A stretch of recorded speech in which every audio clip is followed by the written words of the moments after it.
Here's what Femi Otedola. He said, place yourself close to those with influence and capital.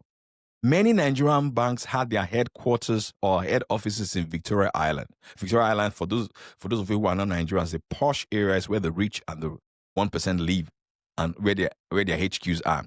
He said, many Nigerian banks had their headquarters in Victoria Island.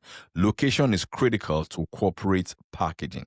So when he moved his family from Ikeja to a rented apartment in Victoria Island, it changed his location.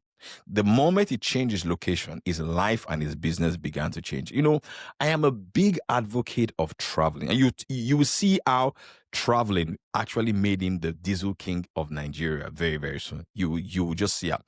You know, I tell people all the time that when you travel or you go to great events, you increase the surface area upon which luck lands upon. You actually increase it. You increase the surface area upon which luck lands upon. All right. So that helped him in this package. Another thing about location, he said he had a house. He said the house on Aso Drive cost me $2 million. Being in Abuja gave me strategic advantage. Think about it. He said in his industry, right, in the oil and gas industry then, the headquarters of NNPC, Nigerian National Petroleum Corporation, is in Abuja. So all the key decisions take place there. The presidency is in Abuja.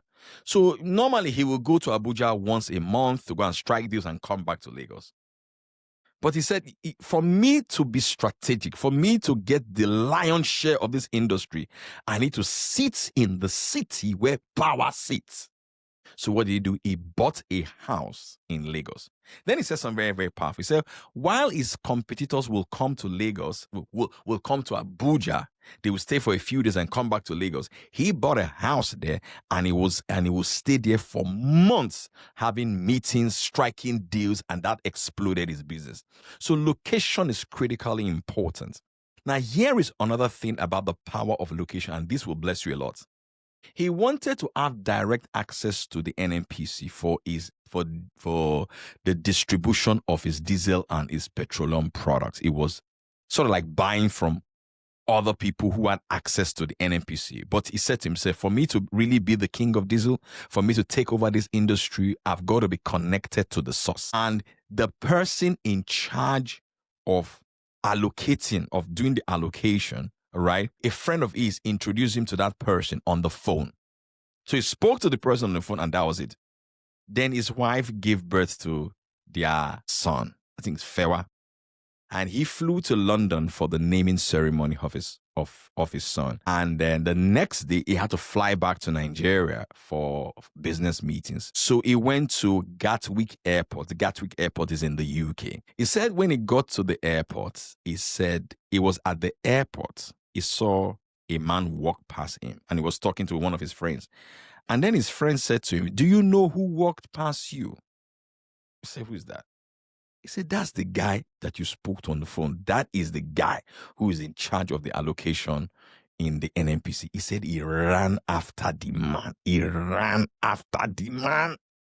That was in Gatwick Airport.